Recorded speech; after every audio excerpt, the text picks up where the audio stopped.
Bonjour à tous, j'espère que vous allez super bien. Encore une fois, soyez les bienvenus sur KEF Decrypt.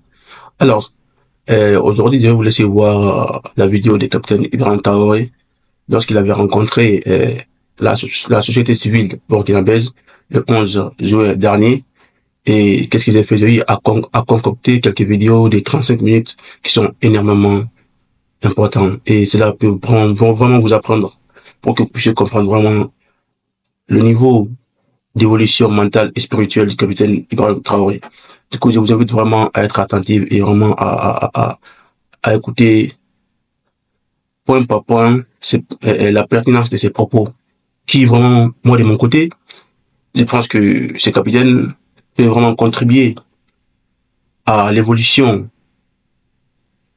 de son pays et surtout aussi de l'AES, puisque actuellement nous parlons de Burkina certes, mais aussi il faut parler de l'AES, puisque ces pays-là font vraiment notre fierté.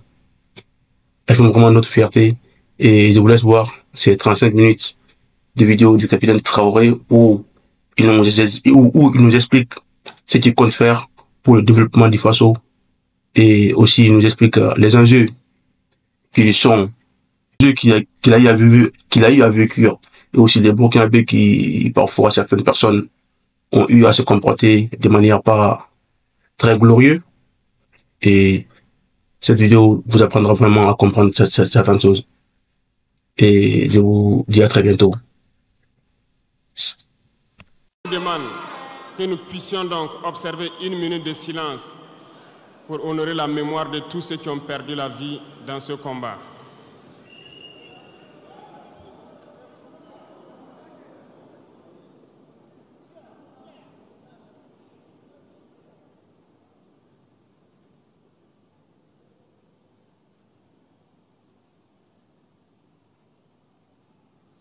Je vous remercie.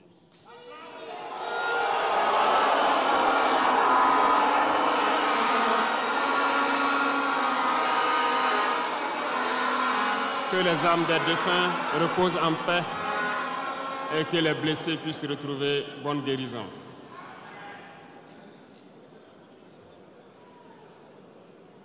Camarades, l'émotion est grande, certes, mais permettez-moi que j'articule mes propos en 3 phases. La première phase va concerner l'étape à partir de laquelle je vais vous expliquer comment est-ce que nous voyons ce monde.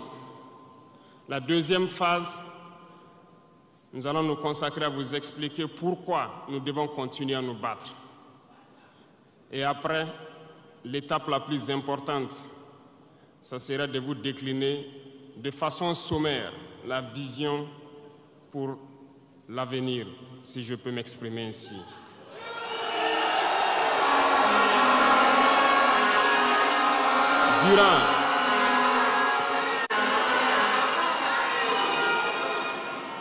Durant ces 20 et quelques mois passés donc à la tête de l'État, nous avons eu à rencontrer plusieurs hommes politiques venus de toutes parts. Nous avons rencontré des centaines de diplomates venus de toutes parts. Nous avons rencontré des hommes d'affaires venus d'un peu partout du monde. Nous avons été ouverts à tous ces échanges, à toutes ces discussions pour pouvoir apprendre du monde, pour pouvoir comprendre le monde. Et aujourd'hui, je pense que l'occasion est très belle pour que je puisse vous expliquer quelles conclusions nous avons tirées de tous ces rendez-vous que nous avons eus avec des hommes politiques venus de tous les continents, des diplomates venus de tous les continents. C'est très important.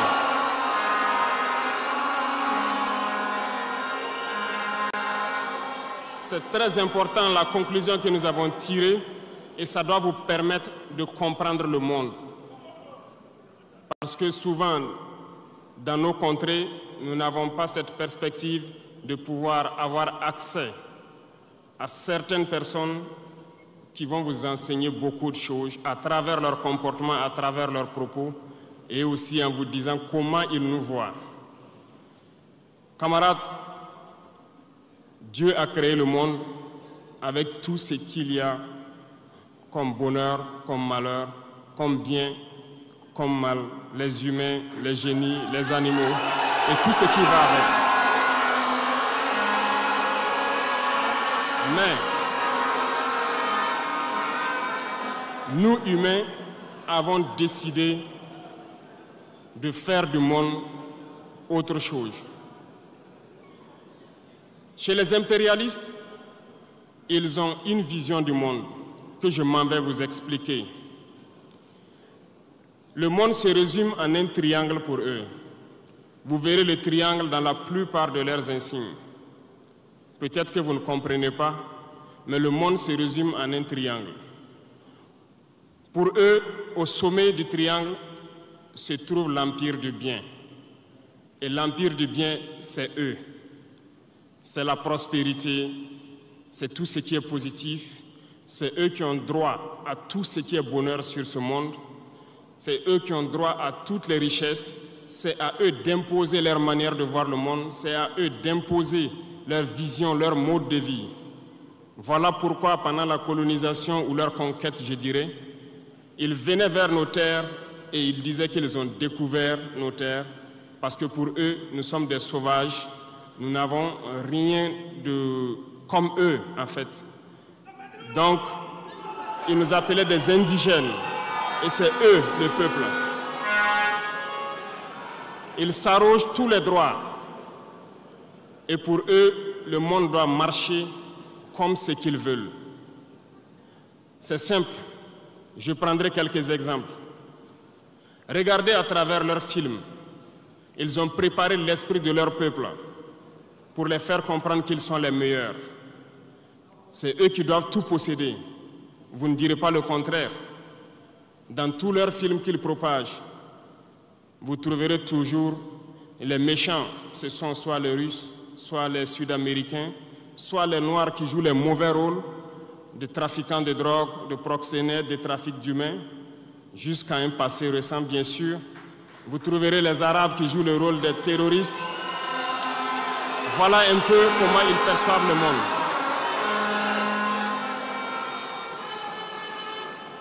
Quand je prends sur le volet économique, qui parmi nous n'a pas traité les produits chinois de produits Shintok, comme on aimait l'appeler, de mauvais produits?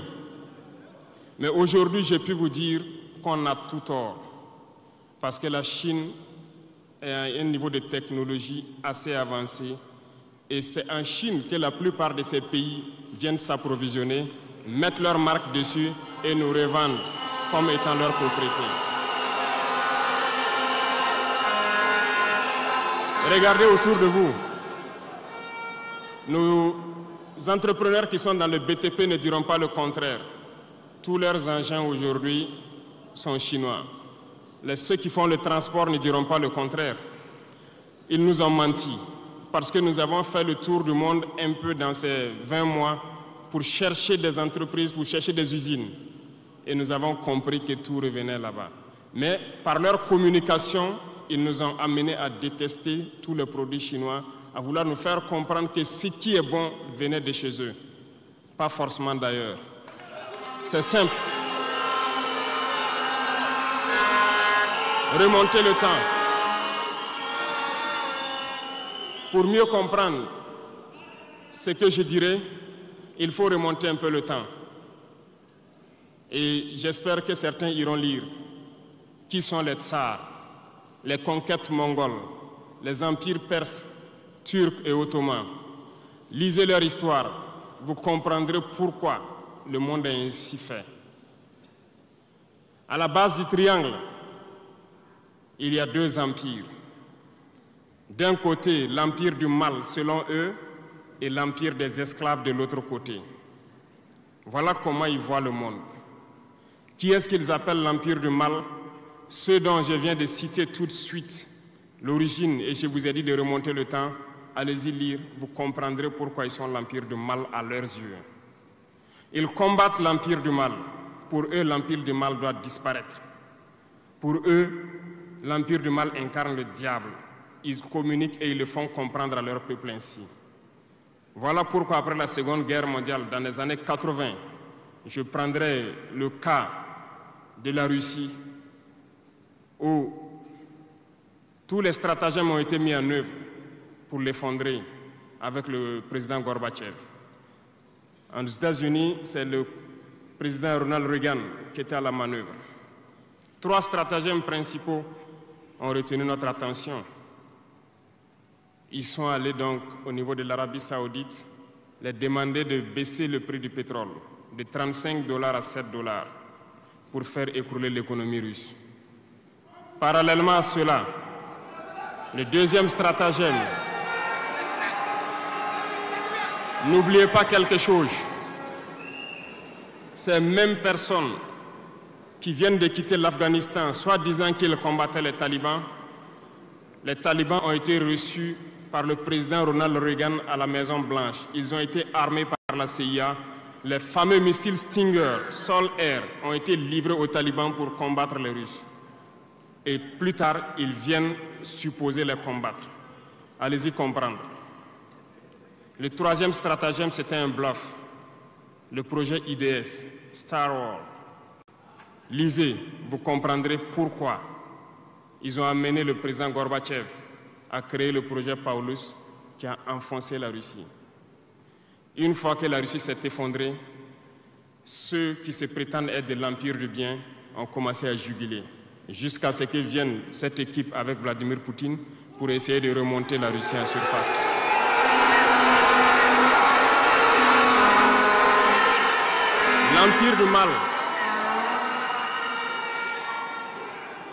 L'Empire du mal, selon eux, a beaucoup souffert. Regardez l'Iran aujourd'hui, toutes les sanctions possibles. Regardez comment ils qualifient certains peuples. Par la communication, ils peuvent arriver à vous amener à faire détester un peuple ou à aimer un peuple. Ils sont très forts dans la communication et ils passent par tous les canaux possibles. Regardez les guerres qui sévissent. Ils ont tout inventé pour leur propre intérêt. Et enfin, l'empire des esclaves, selon eux, c'est l'Afrique et certains peuples d'Amérique du Sud. Dans leur tête, comme je le disais dernièrement, l'Afrique les appartient, nos terres les appartiennent, les richesses de l'Afrique sont pour eux. Et ils ne peuvent pas concevoir que des Africains puissent s'émanciper, sortir la tête de l'eau et vouloir donc les tenir tête. Et pour cela, ils se sont mis un cliché en tête. L'Africain est facile à manipuler, il n'est qu'émotion. Ils trouveront toujours un Africain pour lutter contre son frère. Et ça a toujours été comme ça. Par la communication, ils vous ont amené à détester votre propre couleur de peau. Dans nos cultures, et dans beaucoup de cultures au Burkina Faso ici, le deuil était symbolisé par la couleur bleue. Lorsqu'une femme perd son mari, elle portait donc des tenues de couleur bleue pour faire son deuil pendant un temps donné. Ce sont eux qui sont venus vous dire que le noir symbolise le deuil, le diable, la médiocrité, tout ce qui est mauvais. Et malheureusement, nous avons tellement avalé ça que lorsque nous sommes en deuil, nous nous mettons également en noir. Il faut que nous nous réveillons.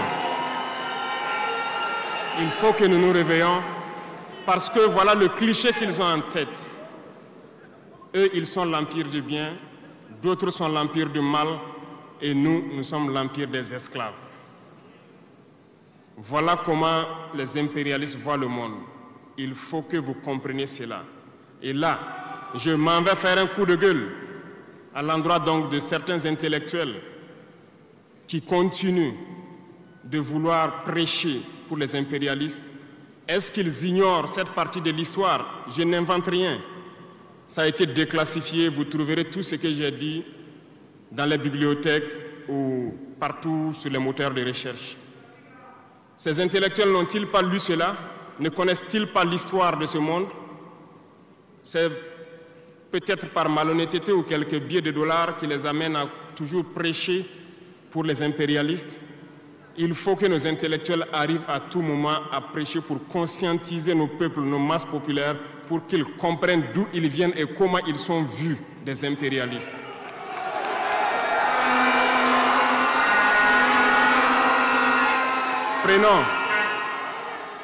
Prenons l'histoire de quelques guerres. Vous avez suivi la guerre d'Irak. Un gros mensonge qui a été inventé, soi-disant de possession d'armes de destruction massive. Certains sénateurs, au niveau des États-Unis, ont tout fait pour avoir les preuves. Ils ne l'ont pas eu. Souvenez-vous que plusieurs personnes ont démissionné de la CIA après cette guerre. Des preuves ont été inventées de toutes parts. Des services secrets occidentaux les ont aidés à fabriquer des preuves. Et on se souvient que le même Niger a été accusé en son temps en montant une fausse convention, un faux contrat de vente d'uranium à l'Irak. C'est le même processus qu'ils ont voulu amener la dernière fois pour soi-disant que le Niger vend de l'uranium clandestinement à l'Iran. C'est du déjà vu. Ils ont prétexté cela, ils n'ont pas eu de preuves. Même les Nations Unies ont trouvé finalement qu'il n'y avait pas de preuves tangibles de présence d'armes de destruction massive. Mais ils avaient leur objectif, il fallait détruire l'Irak. Ils ont détruit l'Irak. Ils ont créé l'État islamique. Tout comme ils ont créé les talibans dans les années 80. Les armés, les équipés. Et après, ils prétendent venir les combattre. Comprenez le jeu. Ça n'a que trop duré. Il faut qu'on se réveille et qu'on comprenne tout ça et que nous prenions conscience de notre situation et nous battre pour notre avenir.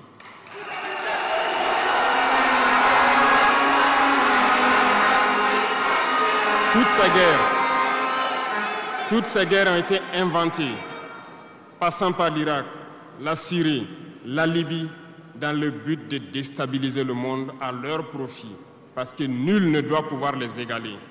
C'est ce que nous vivons aujourd'hui dans le Sahel aussi à travers le terrorisme qu'ils nous ont imposé, parce qu'ils trouveront toujours des Noirs qui vont s'exciter et qui vont prendre les armes contre leurs frères noirs. C'est ce que nous vivons.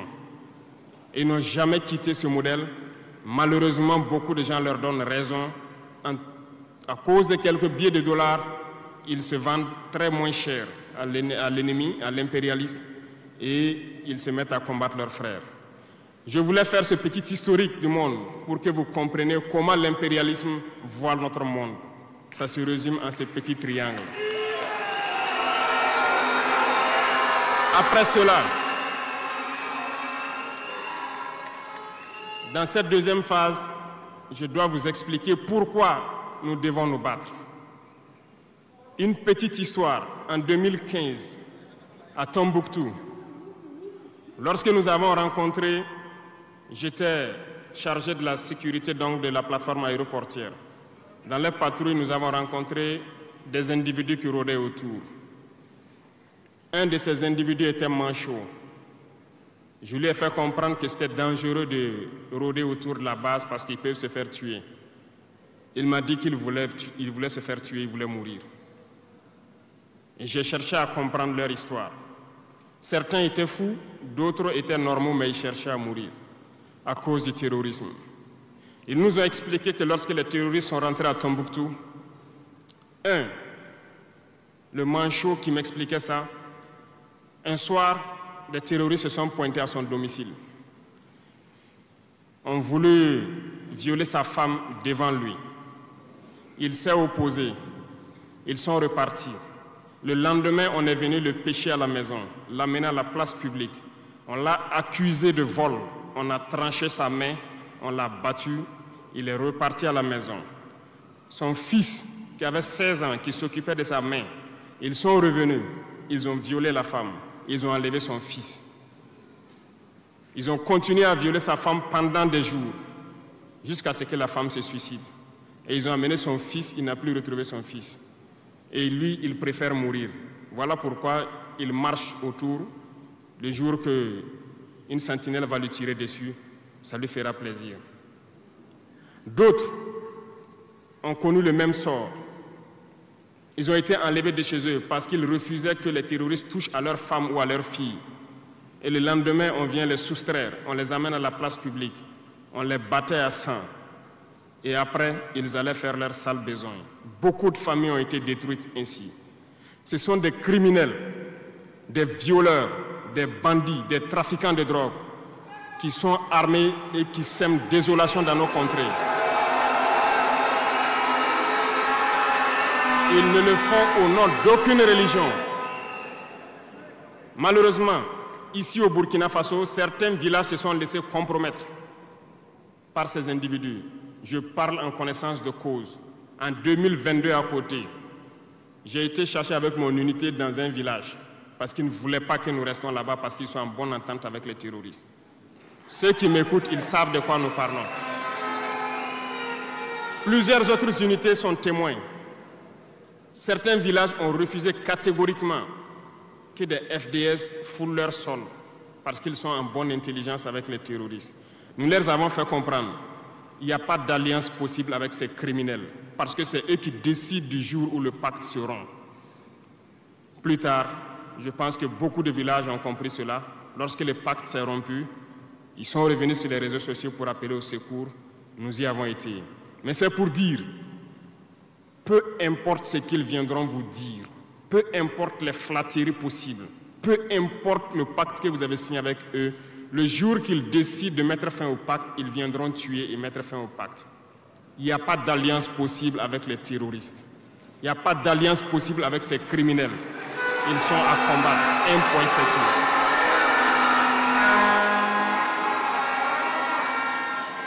tout. Aujourd'hui, nous constatons un phénomène, malheureusement, dans nos villes ici. Certaines personnes se plaisent à passer de cour en cour, à faire comprendre aux épouses de certains FDS et certains VDP, aux familles de certaines personnes tombées pour la patrie, que eux, ils avaient une solution pacifique avec les terroristes. C'est nous qui avons voulu faire la guerre. Voilà pourquoi tout ça se passe. Comment est-ce que des êtres humains, voyant tout ce qui se passe, comprenant le monde, peuvent avoir de tels propos? Ne vous détrompez pas. Soit nous les combattons ou ils nous combattent. C'est tout.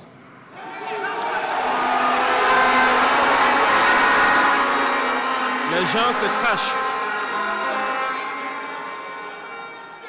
Ces gens se cachent soi-disant derrière un semblant de dialogue ou de négociation.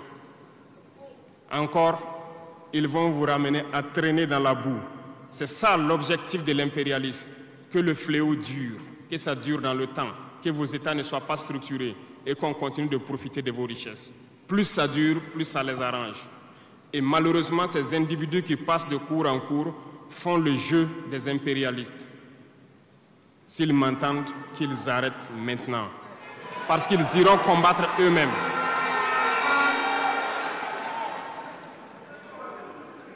Nous n'avons pas le choix que de combattre. Et nous avons opté pour le combat, et c'est par là que nous serons libres, que nous serons réellement indépendants. Pour ce faire, nous avons pris le soin de diagnostiquer le problème profond du Burkina Faso. J'avoue que le problème est réel et profond. Le mal est là. Nous l'avons diagnostiqué et nous découvrons de jour en jour le système. Plusieurs nœuds ont été défaits, mais des nœuds restent à défaire parce que tous les jours que Dieu fait, nous découvrons certaines pratiques. Je peux comprendre, plusieurs décennies durant, ce système s'est installé. C'est devenu comme un gène dans nos ADN. Mais il faut que nous arrivions donc à soustraire ce gène donc de nos ADN et pouvoir construire un Burkina nouveau. Voilà pourquoi dans la troisième phase de mon propos, je m'en vais donc donner des lignes directrices dans certains domaines clés. Nous ne donnerons pas de détails sur notre programme, si on peut le dire ainsi, parce que quand le programme est connu au détail près, ils vont anticiper, ils vont poser des obstacles sur nos routes et nous empêcher d'atteindre nos objectifs. Mais nous pouvons donc nous résumer en quelques mots. Parlant donc du domaine de la défense et de la sécurité, comme vous le constatez, nous avons opté pour le combat. Et pour cela, nous avons doublé presque les effectifs dans nos forces armées. Nous continuons de recruter et je pense que dernièrement, des recrutements ont été lancés côté officiers et sous-officiers et bientôt, dans quelques jours, le recrutement pour au moins 10 000 soldats devrait être lancé. Nous continuerons à renforcer les effectifs pour faire face Parce que où que vous soyez, malgré le recrutement qui a été fait, il y a toujours le besoin de militaires. Partout au Burkina Faso, certains villages continuent de vouloir la présence militaire. Donc, il y a lieu de continuer à recruter et à équiper. Et je peux vous assurer que nous sommes sur cette lancée. Depuis janvier 2023, nous avons pu lancer un programme d'équipement. C'est vrai, le monde est fou, il y a la guerre partout. Aucune nation ne prend son équipement et vendre, on fabrique pour vous. Ce qui a fait que ces équipements ont traîné près de 18 mois, mais les premiers ont commencé à venir, comme vous avez pu le constater la dernière fois, et les équipements vont continuer à venir, parce que nous voulons que le niveau de notre armée atteigne un niveau jamais égalé dans la sous-région.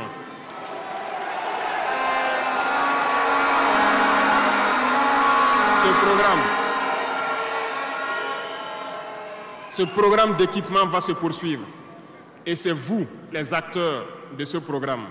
Parce que depuis que nous nous battons, j'ai pu vous dire, ces soi-disant amis du Burkina qui étaient là depuis longtemps, qui sucent nos richesses, même une seule cartouche de Kalachnikov, nous n'avons reçu de personne pour faire notre combat. C'est vous qui payez. Et nous continuerons à faire corps avec notre peuple pour pouvoir mener cette lutte.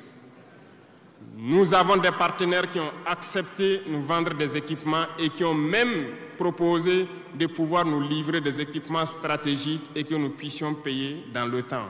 Nous leur en remercions pour ce geste.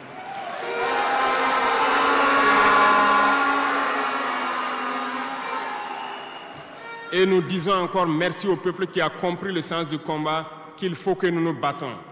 Si nous ne nous battons pas, ils viendront nous chercher chez nous, comme dans un poulailler ou dans une bergerie. Chaque matin, ils choisiront qui ils veulent pour aller exécuter sur la place du public, pour faire peur aux autres, aller trancher des mains ou des pieds sur la place publique pour faire peur aux autres. C'est comme ça leur tactique. Nous allons nous battre. Et nous nous donnerons les moyens pour y arriver. S'il arrive demain que nous sommes coincés dans une certaine lancée, nous viendrons encore vers le peuple et demander encore plus de sacrifices pour pouvoir atteindre l'objectif. Parce que malgré vos cotisations, je vous le disais tantôt, certaines puissances ont refusé de nous vendre les équipements, ont bloqué les équipements que nous avons achetés dans certains pays parce qu'ils ont la licence de certains composants. Et ces puissances exploitent des minerais au Burkina Faso. Je le dis ici, haut et fort et solennellement. Ça va s'arrêter. Nous allons retirer des permis d'exploitation. Nous n'allons pas permettre cela.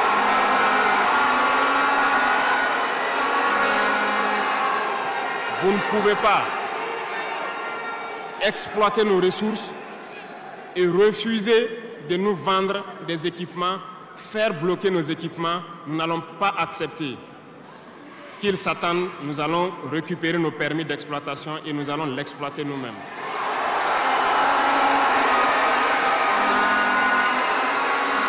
Revenant. Pour conclure sur le volet donc de la défense, nous n'allons pas trop nous étaler là-dessus, mais sachez que tout ce qui est déjà arrivé, les hommes sont en formation là-dessus, d'autres équipements viendront et cette guerre, nous allons la mener. Beaucoup de stratégies ont été déjà écrites et nous les adaptons au fur et à mesure du comportement de l'ennemi. Et nous allons vaincre très prochainement ce terrorisme ici au Burkina et même dans l'AES.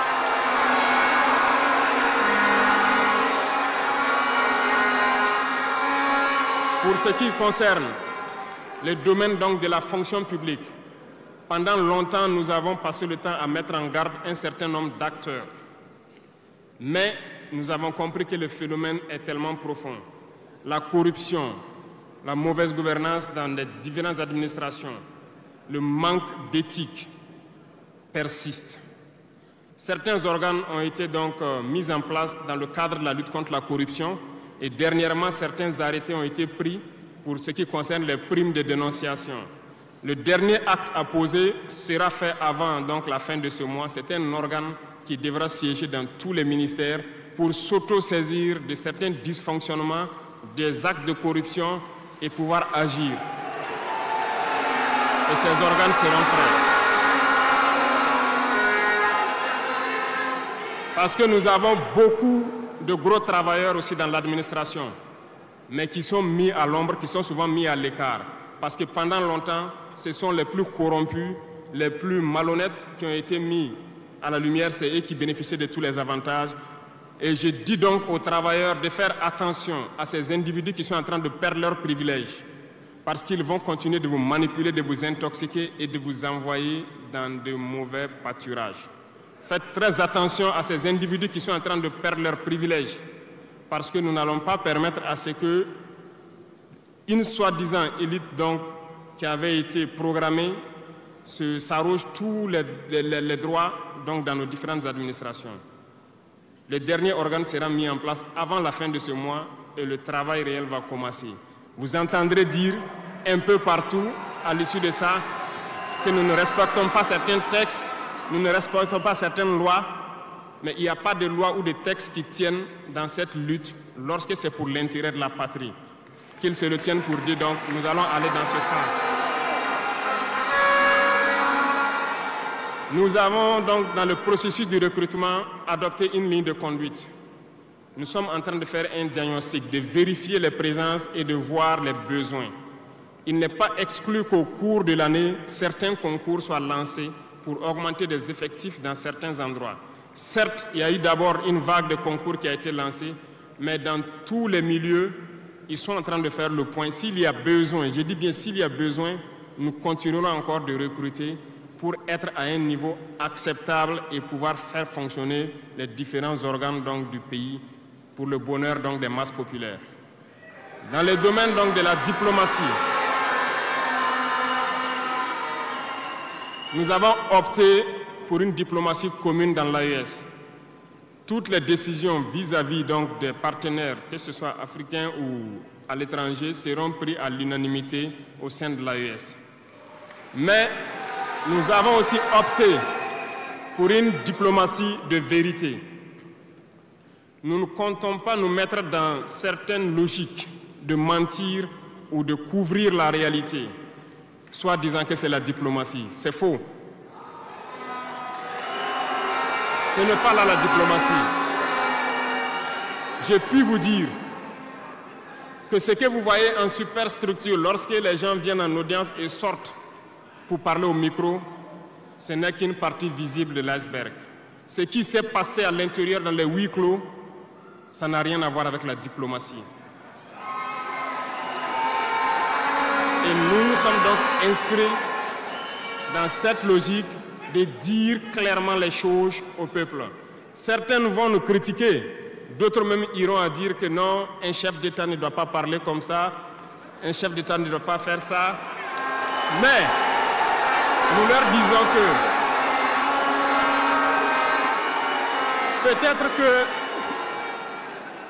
peut-être que ces gens qui critiquent de cette façon, lorsque nous disons la vérité, peut-être qu'ils ont une école où ils ont appris à être chef d'État, comment le chef d'État doit être. Sinon, je n'ai pas encore vu cette école. Et pourquoi nous devons ressembler forcément aux autres, faire comme les autres? Nous voulons créer notre modèle, notre identité. Et je pense que le Burkinabé, par définition, c'est l'homme intègre. Nous voulons la vérité. Et lorsqu'il y a la vérité qui sort, même si nous avons fauté, il faut que nous ayons le courage de venir vous dire sur tel côté nous avons fauté, nous demandons pardon. Si vous nous pardonnez, vous nous pardonnez. Mais nous ne voulons plus nous inscrire dans cette diplomatie mensongère. Nous avons, dans une interview, parlé du régime ivoirien. Certains Burkinabés sont montés sur leurs chevaux et critiqués. Je le dis, j'insiste et je persiste. Nous n'avons rien contre le peuple ivoirien, mais nous avons quelque chose avec ceux qui dirigent la Côte d'Ivoire.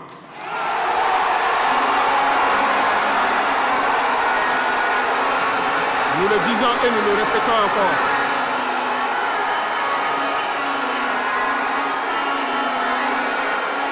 Laissez-moi vous dire quelque chose. Permettez-moi de vous dire quelque chose. Il y a bel et bien à Abidjan un centre des opérations pour déstabiliser notre pays. Personne ne peut le nier et nous vous ferons les preuves dans les jours suivants. Nous vous montrerons des preuves physiques. Vous allez comprendre de quoi nous parlons.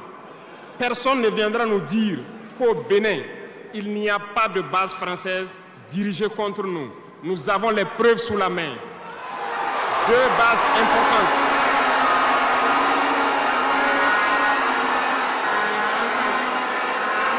Nul ne peut le contester. Et je les mets au défi. Et nous n'avons rien contre le peuple béninois.